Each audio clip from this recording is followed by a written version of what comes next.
La recherche qu'on va vous présenter, la présentation en fait qu'on fait aujourd'hui, c'est vraiment une recherche classique de type académique qui a été faite essentiellement dans le cadre de la maîtrise de Thomas.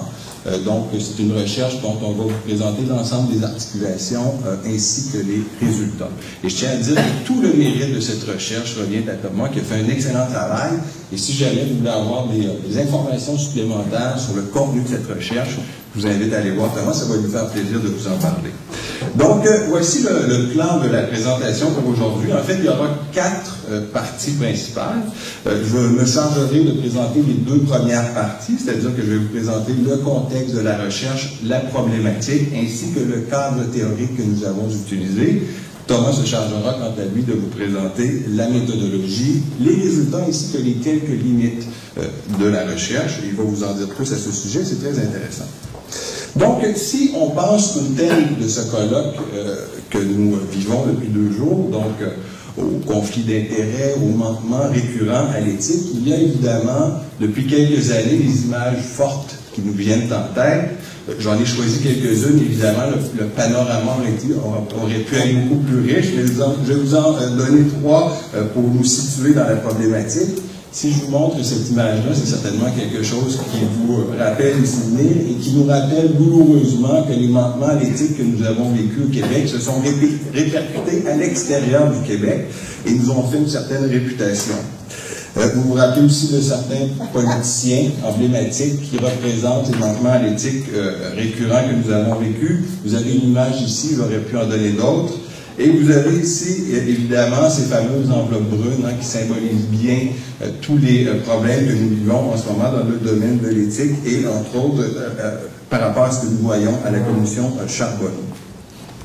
Donc, face à ces manquements récurrents à l'éthique que nous avons vécus et que vous connaissez bien dans l'actualité des dernières années, si je vous pose la question, quelle est la réponse ou le réflexe que les organisations ont tendance, ou la voie que les organisations ont tendance à emprunter quand elles font face à une espèce de tempête éthique comme celle que nous avons vécue? Si je vous pose la question, qu'est-ce que vous allez me répondre? Je suis convaincu que vous allez me répondre que souvent la solution première que l'on va envisager pour faire face à ces manquements à l'éthique, ce sera de mettre en place très souvent un dispositif éthique très, très formel qui va s'incarner, entre autres, dans le code d'éthique, donc dans un ensemble de normes qui vont servir à endiguer les comportements déviants. N'est-ce pas? En général, c'est le réflexe qu'ont les organisations face au manquement à l'éthique. Le problème, cependant, c'est que même quand les organisations, puis on vient d'en parler, puis on en a parlé depuis 2 jours, c'est que même quand les organisations mettent en place ou ont en place des dispositifs éthiques très rigoureux, même là, on s'aperçoit qu'il y a un risque quand même de dérapage. Et là, on a des exemples de l'actualité des dernières années. Les entreprises que je vous cite, ce sont des entreprises qui avaient un retentissement international parce que c'était des grandes entreprises américaines. D'abord, Enron, dont M. Beauchamp a parlé, qui était une très grande entreprise américaine dans le domaine de l'énergie, qui avait un dispositif éthique très rigoureux, mais qui a filé vers la banqueroute à cause de manquements à l'éthique très graves au plus haut niveau de l'entreprise. On pense aussi à une très grande entreprise qui s'appelle WorldCom, qui est une grande entreprise du milieu des communications, qui a fait un petit peu la même chose, c'est-à-dire cacher, inventer des profits. Donc, des manquements à l'éthique très graves. Pourtant, ces entreprises avaient des dispositifs éthiques très, très serrés. Et on pourrait nommer des entreprises près de chez nous, qui sont dans l'actualité ces jours-ci, des firmes de génie, que ce soit SNC-Lavalin, que ce soit Roche, qui est cité beaucoup dans l'actualité en ce moment. Quand on parle de firmes de génie et d'entreprises associées au génie, on parle donc de gens qui font partie d'ordre professionnel. Et vous savez que le système professionnel québécois est un système qui est extrêmement normé et encadré, avec des syndics, des ordres professionnels, des conseils de discipline, donc un système de sanctions, de formation, d'inspection professionnelle. Et malgré tout, on vit ce que l'on vit. Donc, ça, c'était le départ de notre problématique, ce constat de la distance, du fossé entre le dispositif éthique lui-même et les comportements réels. C'est-à-dire que ce que l'on constatait, et c'était la problématique de départ, c'est que c'est beau avoir un dispositif éthique qui est bien en place, mais il y a souvent un énorme fossé entre ce dispositif éthique et les comportements qui sont constatés dans l'organisation.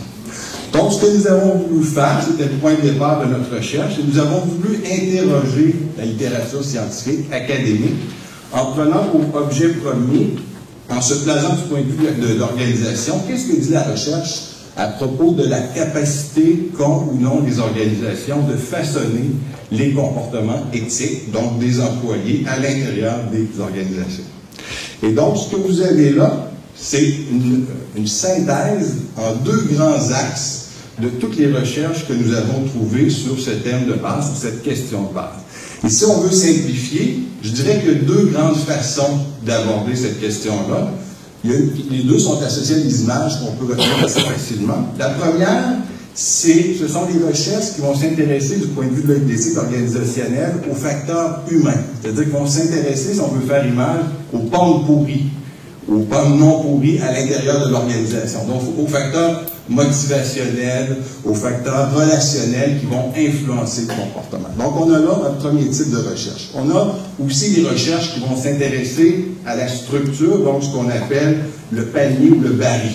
OK? Et je vais vous donner des exemples de ces types de recherches. Pour les recherches qui s'intéressent au baril, au panier de pommes, vous avez des recherches, et Joël Martineau vient d'en parler, qui vont s'intéresser au code de déontologie ou d'éthique et à leur contenu, aux principes qui doivent dominer. On a des recherches qui vont s'intéresser aux systèmes de contrôle qui peuvent être mis en place dans les organisations, donc les systèmes de surveillance, de reddition de comptes, de punition, de récompense. Il y a d'autres recherches qui vont s'intéresser aux principes de gestion qui sont les plus performants, comme le contenu de la formation qui peut nous permettre d'améliorer l'éthique. Et d'une manière générale, il y a des recherches qui vont s'intéresser à toute la culture organisationnelle qui peut favoriser l'éthique au sein de l'organisation. Donc ça, c'était pour les recherches qui concernent le dispositif formel, donc ce que j'appelle le panier, le baril. Maintenant, pour les recherches qui s'intéressent aux pommes elles-mêmes, vous avez des recherches dans la littérature qui vont s'intéresser aux caractéristiques des bons ou des mauvais comportements en organisation. Vous avez des recherches qui vont s'intéresser, quant à elles, aux qualités personnelles que l'on doit développer pour bien agir, ou ce qu'on peut appeler, en vocabulaire éthique plus classique, aux vertus. Vous en avez d'autres qui vont s'intéresser au leadership.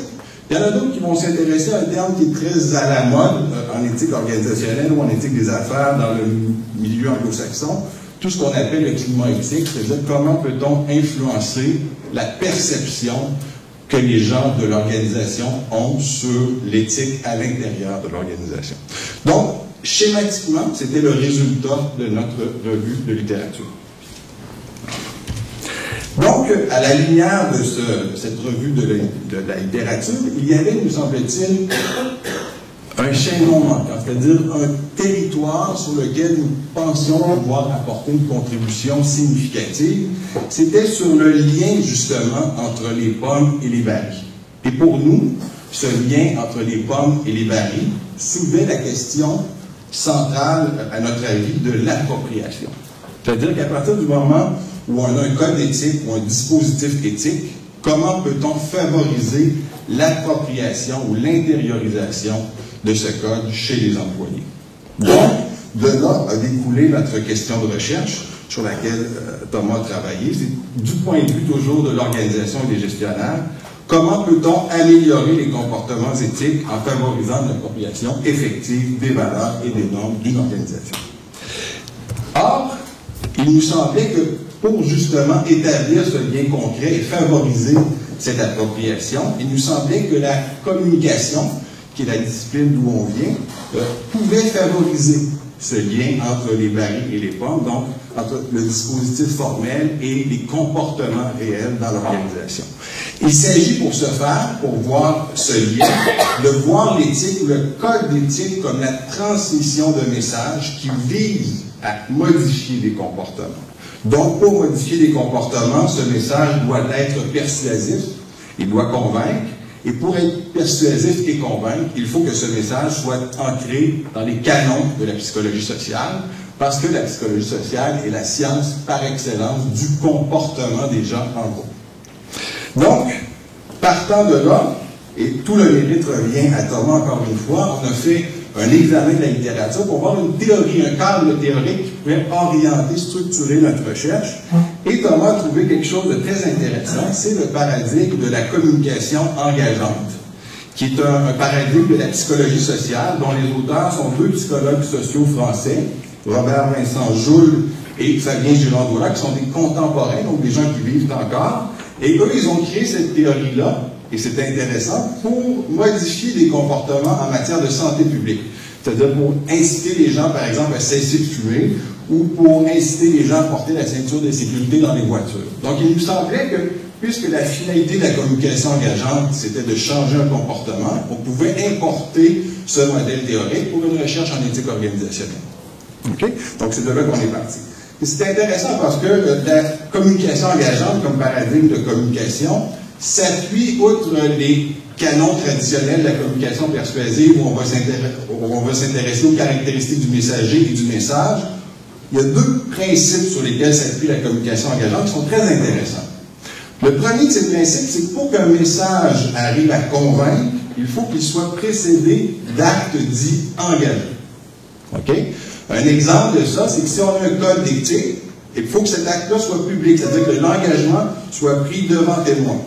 Un exemple, il y en aura d'autres que Thomas donnera, c'est que si on a un code d'éthique et on demande aux gens de le signer publiquement devant les collègues, on a là un acte engageant qui agit sous le principe du pied dans la porte. C'est-à-dire qu'à partir du moment où les gens se sont engagés publiquement, il sera très difficile pour eux de reculer sans perdre la face. Et ça devient plus persuasif.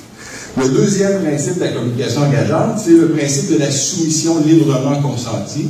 C'est-à-dire que si on veut que les gens adhèrent de façon stable et durable à un message ou à des valeurs, il faut qu'ils y consentent volontairement et non qu'ils aient l'impression que c'est imposé.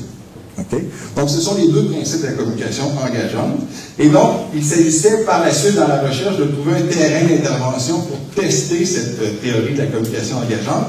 Et ce terrain a été la Ville de Montréal et l'unité qui est le service du contrôleur général, que je tiens d'ailleurs à remercier parce qu'on a des gens qui sont ici, qui ont collaboré dès le début avec Thomas. Donc, Mme Lalonde, M. Desnoyers, M. Bond, merci beaucoup. Et donc, Thomas a utilisé un devis de recherche qui n'est pas classique pour la recherche-intervention à cause du temps dont il disposait et l'échantillonnage qui ne permettait pas de faire un devis expérimental classique. Et donc, je vais laisser Thomas expliquer ses résultats et les limites de ceux-ci. Merci. Merci, Annie.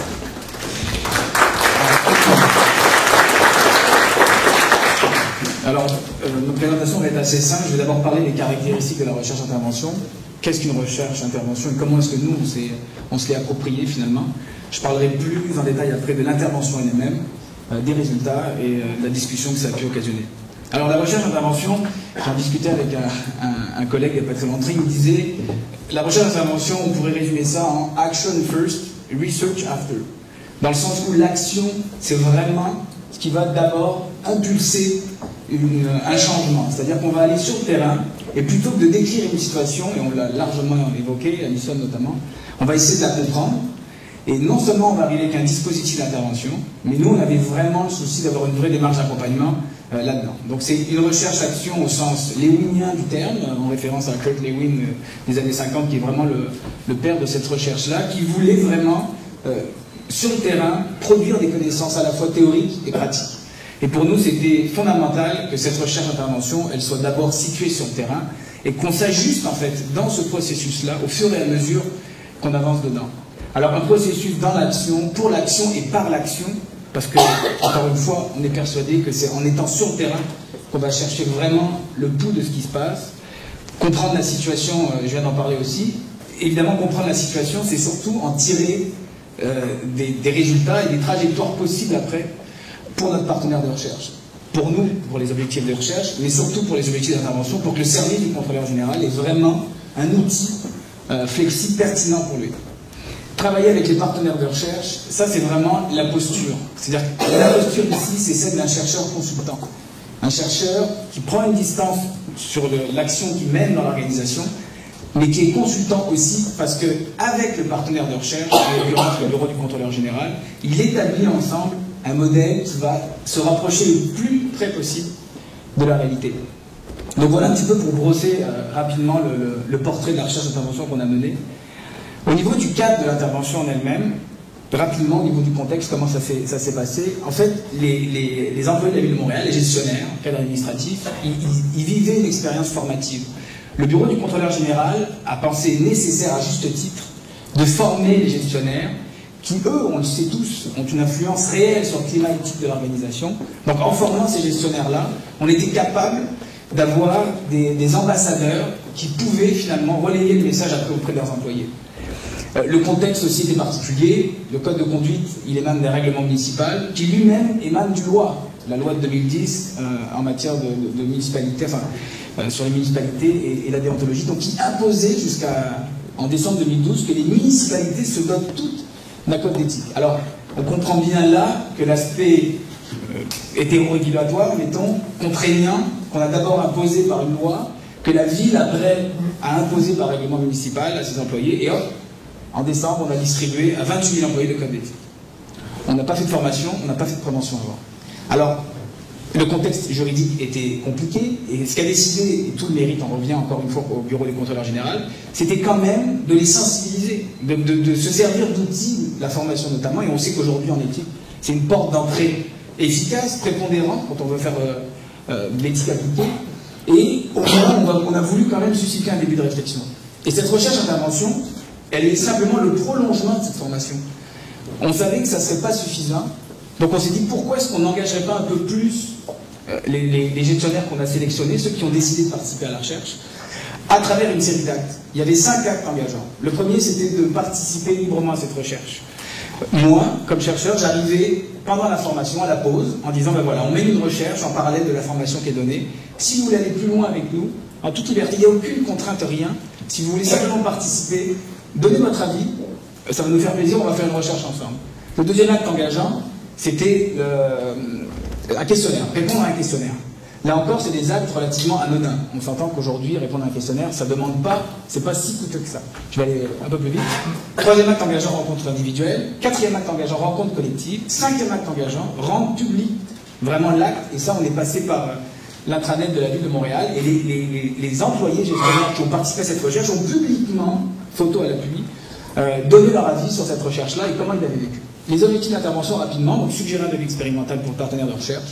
Créer un espace de réflexion, ça c'est la dimension réflexive, on en a beaucoup parlé aujourd'hui. Retour sur soi, retour sur ses pratiques, donc aussi bien individuellement, le chercheur moi avec les gestionnaires, que collectivement. Et enfin, explorer du point de vue des participants la réalité qu'ils vivent et perçoivent. C'est ça qui nous intéressait. Parce que cette dimension complexe-là, on en a parlé, pour moi, elle est synonyme de la pensée complexe de transdisciplinarité. Et on voulait vraiment sortir l'éthique de l'objet duquel il est souvent dépendant, la philosophie, la politique. On ne renie pas ça. Même le cadre normatif en question, on ne l'a pas remis en question. Ce qu'on s'est dit, c'est est-ce qu'on peut aller un petit peu plus loin en engageant un peu plus ces individus. Les résultats. Alors, d'abord, un processus d'intervention qui n'est pas sans défi. Évidemment, pour ceux qui font de la recherche-action, en fait, c'est l'objectif initial de recherche est constamment remodelé, re-questionné au fur et à mesure qu'on avance dans le processus. Mais ça a été quand même, par des actes simples, très bien accueilli. Un espace de réflexion sur le code de conduite, évidemment, les gens ont eu plein de choses à nous dire. Et pour une fois, on leur laissait la parole. On ne faisait pas simplement leur transmettre un message, on voulait vraiment qu'ils interagissent. Réfléchir à la norme, d'ailleurs, était je pense que c'est Marjolaine qui avait amené ce point, était vraiment symptomatique de, on a une norme, on ne sait pas comment l'interpréter, on ne sait pas vraiment quoi faire avec ça, est-ce qu'on peut la réfléchir, est-ce qu'on peut prendre le temps de la réfléchir. Et un des objectifs aussi majeurs de cette recherche d'intervention, c'était de soutenir et accompagner plutôt que dicter. Et c'est la raison pour laquelle le partenaire partenaire de recherche, en participant avec les participants de la recherche à toutes les rencontres, notamment la rencontre collective, et bien c'est un petit peu comme si le pouvoir s'invitait à la table et qu'on était capable d'en parler de manière égale. Et qu'on ne soit plus dans nécessairement un message qu'on impose, un changement de culture éthique qu'on impose, mais vraiment dans l'interaction et la réflexivité. Alors vous voyez, vous avez quelques éléments de verbatim que je trouve assez intéressants, parce qu'on a imposé un code d'éthique à tout le monde, et ce qui était difficile pour un gestionnaire qui a 25 ans de service et qui a toujours fonctionné de manière intègre, c'était presque de se dire qu'il était coupable par association parce qu'on avait la commission Charbonneau, parce qu'on avait des scandales qui sortaient dans la manchette. Alors quand vous voyez, on sort un bazooka pour tuer une mouche, j'ai trouvé ça quand même assez intéressant, parce qu'on avait vraiment les représentations des métaphores très fortes de ce que les gens vivaient. La norme enlève le jugement, la norme remplace la logique. Vous voyez, c'est des choses que le service du contrôleur général voulait entendre pour probablement mieux adapter finalement ces outils d'intervention par la suite. Alors, pour en discuter brièvement, cette recherche-intervention, c'était finalement l'hybridation d'un processus linéaire, donc des actes engageants séquentiels dans un ordre bien établi, et la logique non linéaire. Ça, c'est toute l'apport des pratiques d'accompagnement. Vous en avez vu un hier, le forum ouvert, par exemple. Ça, c'est des techniques d'apprentissage collectif qui composent avec la complexité, qui n'occultent pas la complexité. On parlait d'intégrité hier, c'était un des thèmes. Il y a plein de façons de définir et d'interpréter la complexité. Donc la dernière rencontre, on a fait un round café, donc une pratique formelle de forum ouvert, qui a permis d'aller beaucoup plus loin dans la réflexion. Redéfinition de la problématique éthique aussi, parce qu'au départ, on voulait les engager sur l'intégrité, et dans l'intégrité, on voulait viser les avantages indûment perçus, et en fait, on s'est aperçu que le problème n'était pas nécessairement là. Je ne dis pas qu'il n'y a pas de gestionnaires qui agissent mal dans l'organisation. Mais sur 28 000 employés, je peux vous dire qu'il n'y en a pas tant que ça. S'il y en a une douzaine ou plus, c'est bien là le maximum. Donc, meilleure compréhension par partenaire de recherche du contexte d'action et de sa complexité. Créer du sens plutôt que réprimer. Ça aussi, c'est important de déconstruire les modes d'intervention traditionnels pour laisser la place à la réflexion. Vivre ensemble, oui, mais agir ensemble également. Je pense que c'est fondamental, on en a beaucoup parlé aussi hier, de créer du sens, de co-élaborer. Alors la limite, c'est qu'on avait déjà des participants extrêmement engagés. Mais moi, je ne vois pas ça comme une limite en tant que telle, parce qu'au bout du troisième acte engageant, on se dit, mon Dieu, ils sont vraiment engagés.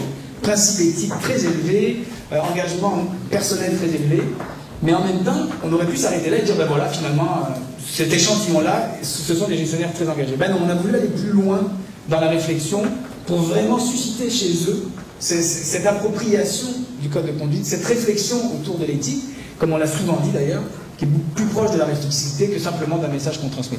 Un dernier point, j'en finirai avec ça, je veux vraiment vivement remercier Maître Bond ici présent, Monsieur Bond ici présent du Bureau du Contrôleur Général, et surtout, Marjolaine Lalonde, qui a accepté avec moi de se lancer dans cette aventure, qui avait vraiment beaucoup de défis. Une recherche-intervention, ça fait toujours un petit peu peur parce qu'on décloisonne beaucoup de choses. Fait que je voudrais la remercier très chaleureusement, lui dire qu'elle a accepté aussi de penser autrement de la façon dont elle intervenait auprès de ses employés. Et ça, croyez-moi, ça vaut de l'or. Voilà, merci beaucoup.